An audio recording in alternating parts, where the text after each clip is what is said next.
Hey everyone, it's Ryan1940 here. We're going to do a quick tutorial video on the ASW aspects of the MH-60 Romeo mod, and if we go into missions, you'll see you've got a couple here that come with the mod. We'll do Overcast Kilo Hunt. Now this was a mission I created, and I wanted to have a somewhat realistic setup of doing this ASW stuff. Okay, we can pick any ship we want to come from, and we'll start on the rents. Okay, so while we're on the ground, it's probably easy, or flight deck I should say. We'll set this stuff up here. Okay, so what I've done is I've just programmed the navigation system to display waypoint 1, and in this mission you've got DIFAR waypoints, so 1, 2, 3, 4, and 5. The gist of this mission is you fly to those waypoints and you drop a DIFAR buoy at each one. Eventually you're going to get contact with the submarine, and then we can prosecute it. So we've got that set up.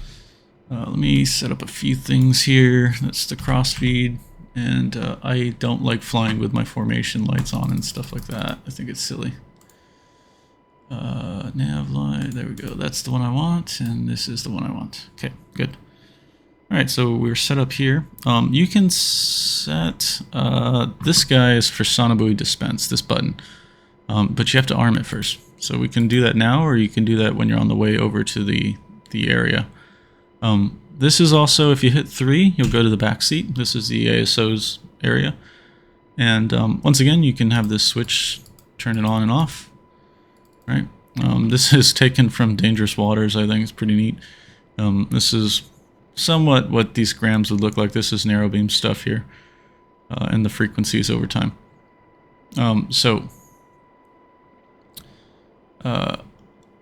When you drop a sonobuoy, you've got a couple things you could adjust here. You can change the depth that it's going to sit at.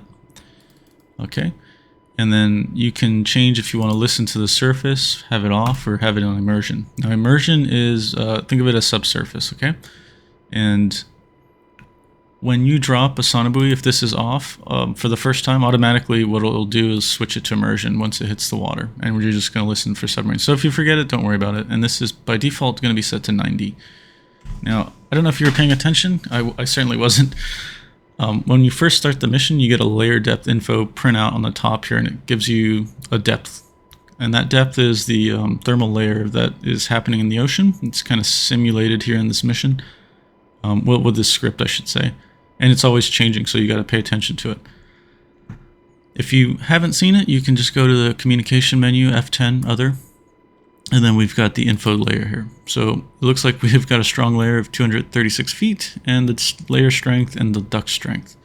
Now the layer strength is a multiple that will negatively affect our ranges. And that happens if the sonobuoy or this dipping sonar is on one side of the layer and the submarine's on the other side.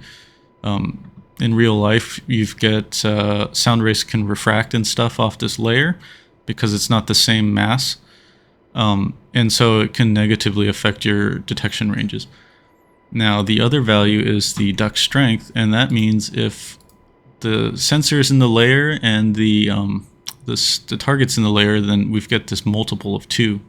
Now, all these values are random, so they change each mission, so you have to pay attention to them. If you want, you can take a look at, once again, the info layers. It'll tell you actually the sound, the ranges in the layer and underneath the layer. So it looks like if we catch something in the layer with the sonobuoy, it's like 8,000 yards, so that's great. Okay, so because it's 236 feet, I think we can set it to 200 or 90. It doesn't matter. They'll both be in the layer, and if we suspect the sub is in the layer, which probably they will be, we'll be able to detect them really good with some decent ranges.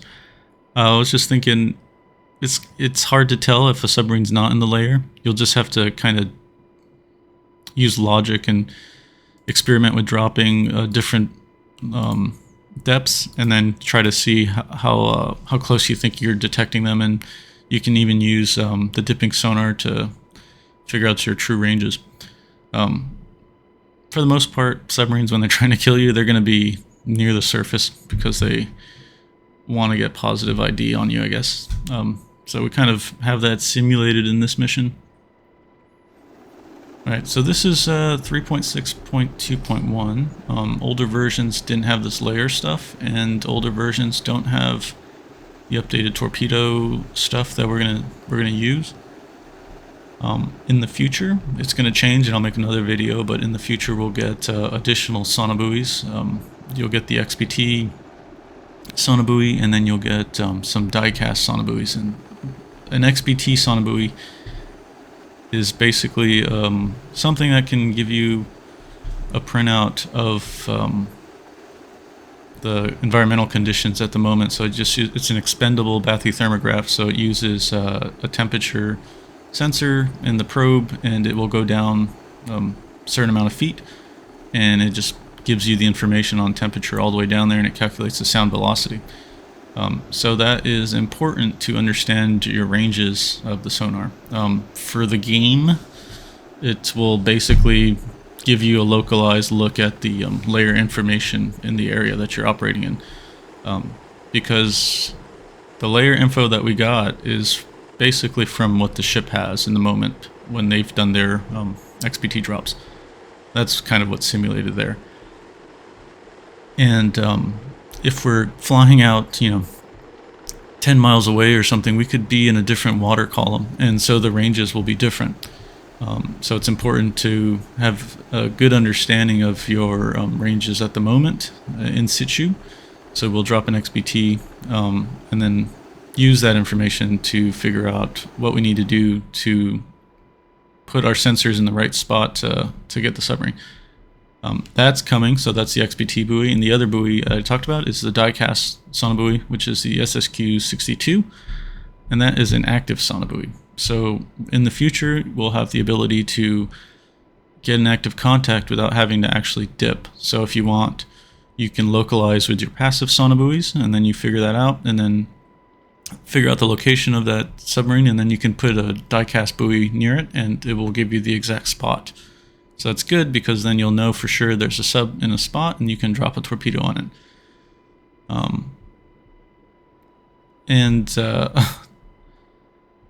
I wanted to, this reminds me, you cannot make this ASW stuff work without using the script. Okay, so if you want to make a scenario, you have to use the template, and this scenario was made off that template.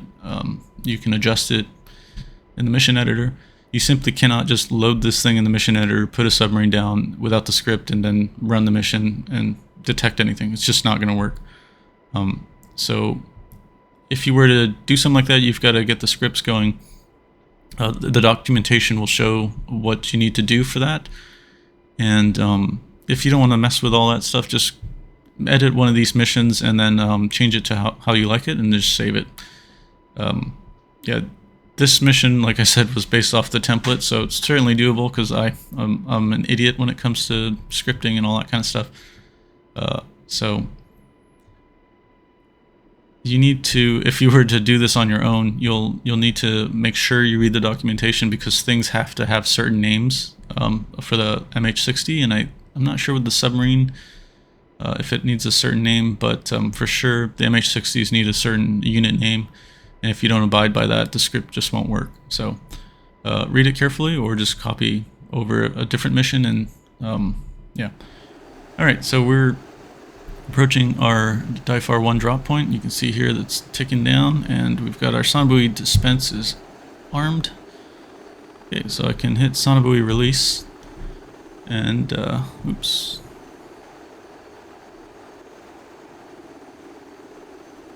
What was going on here? Oh, I hit the wrong button, sorry. Okay. Yeah, I had the dispense on my HOTAS wrong. Okay. Now we've got the buoy 1 is dropped. Now it's going to touch the water in about 30 seconds. It'll become active. And I say active, but it's going to be listening passively. Oh. Alright, so it looks like we have contact, so that's all we needed. Now it's given us the 90 buoy 1 is the first buoy, and it's 90 feet, so that's why it says 90. The contact is a kilo, it's sector 20 to 40 degrees, and it's up Doppler. Alright, so we can go on the map and we'll see 20 to 40 degrees here. Somewhere in there is a submarine. Okay, So we have to localize it. Now up Doppler and down Doppler have very specific meaning. So if it's up Doppler, it means that the contact is closing the sensor. So it's getting closer to the sensor. If it's down Doppler, it's past the sensor and it's moving away from it. This is important information because now I can have a general idea of where it's traveling if I have more sonobuoys.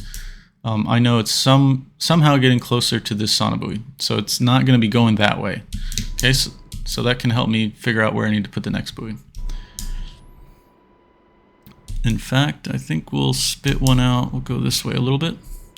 So the idea is you want to have buoys that are up Doppler because that means you'll have the longest contact time with them. If you put a buoy down and it's down Doppler, that means the sub has already passed the sensor, and you know, eventually you'll lose contact. Versus if it was coming towards the sensor and then passing the sensor and then fading away from the sensor, think of all that time you get additionally on the contact. So we will drop another sonobuoy around here. Okay, buoy 2 is dropped. We'll circle back and see what happens. So yeah, for the dispense button, you can either click it over there, which isn't ideal, or you can just map it to your HOTAS and drop the sonobuoys that way.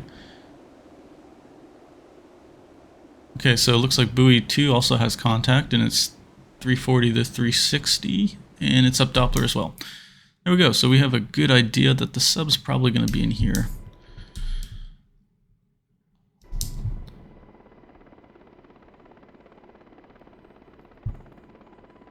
So obviously the more buoys we have, the better it is, and especially if they're all up Doppler, that'd be great.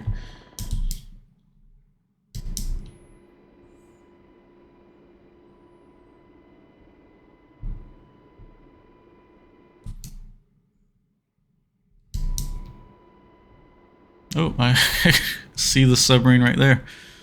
Look at that guy. Here we go. Now this is just really crazy exaggerated. Yeah. You usually aren't going to see something like that from what I've seen in aerial photographs from like P3s and stuff like that.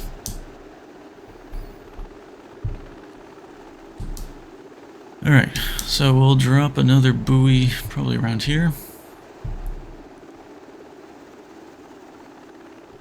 Okay, and I think in this version, let's see if we can do it. Other sonobuoys. Okay, yeah, so in this version you can destroy the sonobuoys. Alright, now we've got the 3 buoys here, and they're all at 90 feet. Now, why would you want to do this? Well, like I said, if something goes down Doppler, it's kind of useless, and in the future, if we had channels like being limited with what we can use, we would want to get rid of the down Doppler buoys and just tune up the up Doppler buoys. So you would have to scuttle these or detune them. So just for the game purposes, we would destroy them. So right now they're all up Doppler. We'll wait a bit. Well, I guess we can destroy 3. 3 is probably going to go down Doppler eventually. The moment that it switches from up Doppler to down Doppler, then you'll know that that contact has CPA'd that one buoy and is moving away from it. So that should help you with your basic target motion analysis of where you think it should be, where the contact's going. Okay.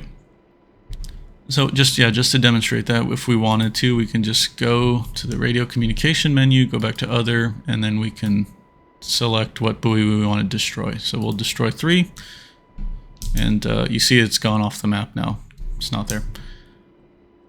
In the future, something that will change is you will have to actually tune up the buoy. So you'll spit out the buoy, and you'll have to use the ASO's console and assign it to a channel to use.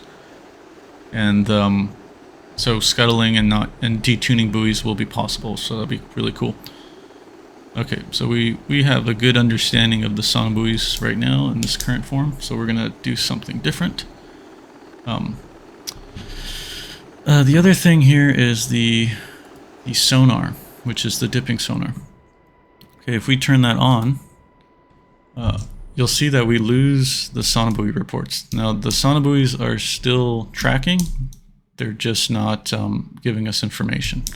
Okay, so this is good if you want the prints to stop and you want to see some clarity on the screen. You can just turn the sonar dipping sonar on. It's not actually dipping yet, and it will turn off those prints.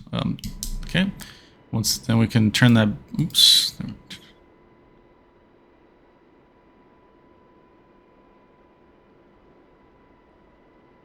Okay. I hope I didn't break my sonar accidentally pressing that. Let's see here. Anyways. Alright, so we'll just go ahead and use our dipping sonar now.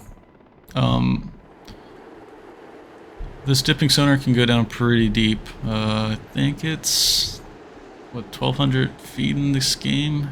Something like that.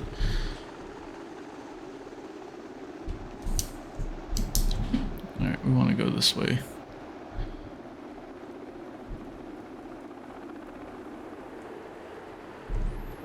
Alright, so we'll slow down.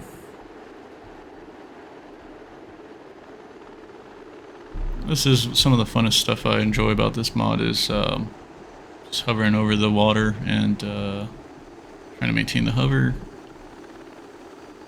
and dip the sonar.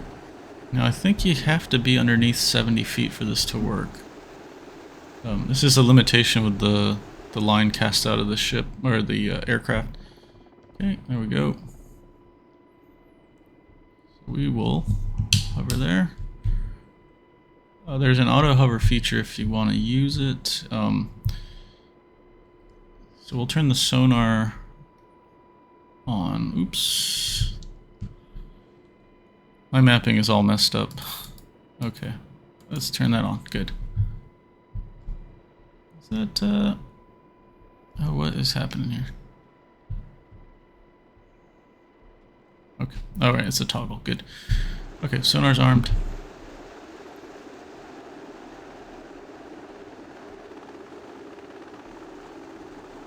Okay, so there are some commands you'll want to put out, or you'll want to map to your HOTAS, and there's, I'll pause it right now, actually. So to make it a lot easier, toggle the sonar master arm off and on your, I put it on my joystick. So at a glance, I can, turn off the information from the sonobuoys if I want, or also arm the sonar when I'm in the hover and I want to get ready to dip. Another one is this sonar down stop and sonar up stop. I think if you do the sonar up and the sonar down by itself, if you press it, it'll keep going and it won't stop. If you have it set to down stop and up stop, you have to hold it down and it's going to keep going until you click it off again. So that's ideal because now we have layer depths. We have to pay attention to how much is paid out.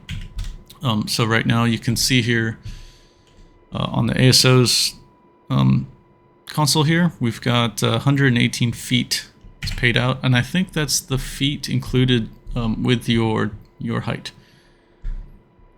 If you exceed 30 knots, you'll break the sonar, and if you're going past 10 knots, you won't have any contact. So as we drifted around, we probably lost contact. Now we're reporting contact again. We're getting a little high, so we want to get a little bit lower there. Okay.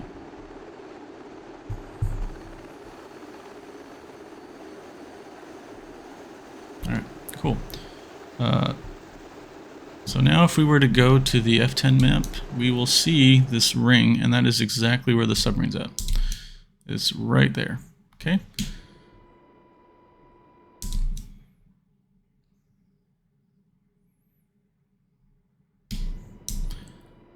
So we have a good understanding of where the submarine's at. In older versions, I think you had to actually point the nose in the direction to get the contact while you're dipping, but now you don't have to do anything like that. You just simply dip and it will pick up the contact if it's there. All right. So we're going to raise the sonar now. I pressed it once, it's going up, and then it's up. We can stop it, and I can turn the sonar off, and I'll start to get the sonobuoy reports again. Now, I want to drop a torpedo on this guy, so we'll do master arm on, and we'll select one of the inboard pylons for the torpedoes. And we are equipped with some Mark 54s here, one on each side. This version has updated the way the torpedo looks, so it looks a lot more realistic. It's got the yellow band for the explosive. There's the sub right there. We're pretty close to him, so we could actually just drop. And we don't even have to aim. In the old version, you had to aim the sub, or you had to get a solution to drop on him and aim the aircraft at him. And you don't have to do anything like that now, so we can just drop the weapon. Okay, left torpedo dropped. There it goes. It's running. And now we get the target is above the layer and the torpedo is closing. I think we should get... Yeah, we get a little marker there of where the torpedo's at. Boom. Alright, we got a kill. We got a report that the submarine was making noises with secondary explosions, and some of the stuff is printed out from the mission, but if you don't have that built into the mission, there are some basic things that will be printed out saying that there's secondary explosions, and we hear the hull breaking up. I'm not sure if it's in this version, but I think it is. You'll be able to